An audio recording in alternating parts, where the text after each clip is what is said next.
Another day, another basketball stories na naman ang pagkikwentuhan natin. At ngayon nga, yung pag-uusapan natin ang balitang minalas nga daw bigla si Jaren Jackson Jr. At pag-uusapan na rin nga natin ngayon dito sa ating panibagong video, ang balitang trade sa pagitan ng Sacramento Kings at Golden State Warriors. Napakasaya na nga sana ni Jaren Jackson Jr.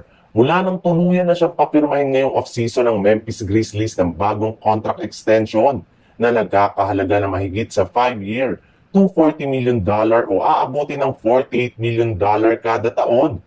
Nangangahulugan rin naman nga nito sa isa na talaga siyang sa mga maituturing na superstar ng NBA at isa na siya sa mga pinakamahalagang player sa Memphis Grizzlies.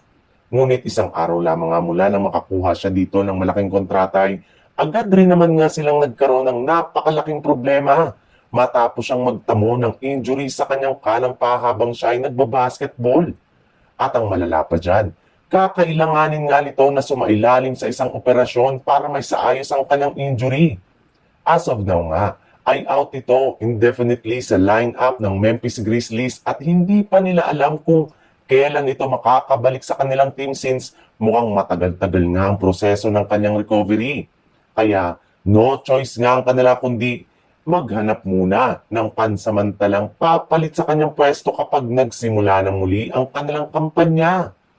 Sa ibang balita naman, simula nga nang mag-umpisa ang free agency ay bigla na lamang nga natahimik ang pagsilabasa ng balita tungkol sa posibleng pag-trade ng Golden State Warriors kay Jonathan Kuminga. Ngunit sa kabila nga niyan, ay ikinumpirma na rin naman nga ng isang NBA insider na tuloy pa rin naman nga ang balak ng GSW na magpapamigay sa kanya sa ibang team sa pamamagitan ng isang sign and trade deal.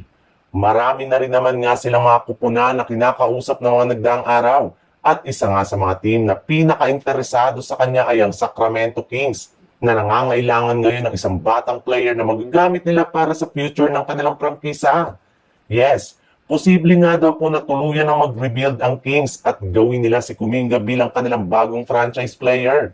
At base nga sa inilabas na balita, posible nga daw na i-offer ang Sacramento Kings sa GSW na si Malik Monk bilang kapalit ni Jonathan Kuminga sa pamamagitan ng isang blockbuster trade sa mga susunod na araw. Kaya isa nga dyan sa mga dapat pakaabangan ng mga fans ng GSW na mauubusan na ng pasensya sa kanilang general manager na si Mike Dunleavy.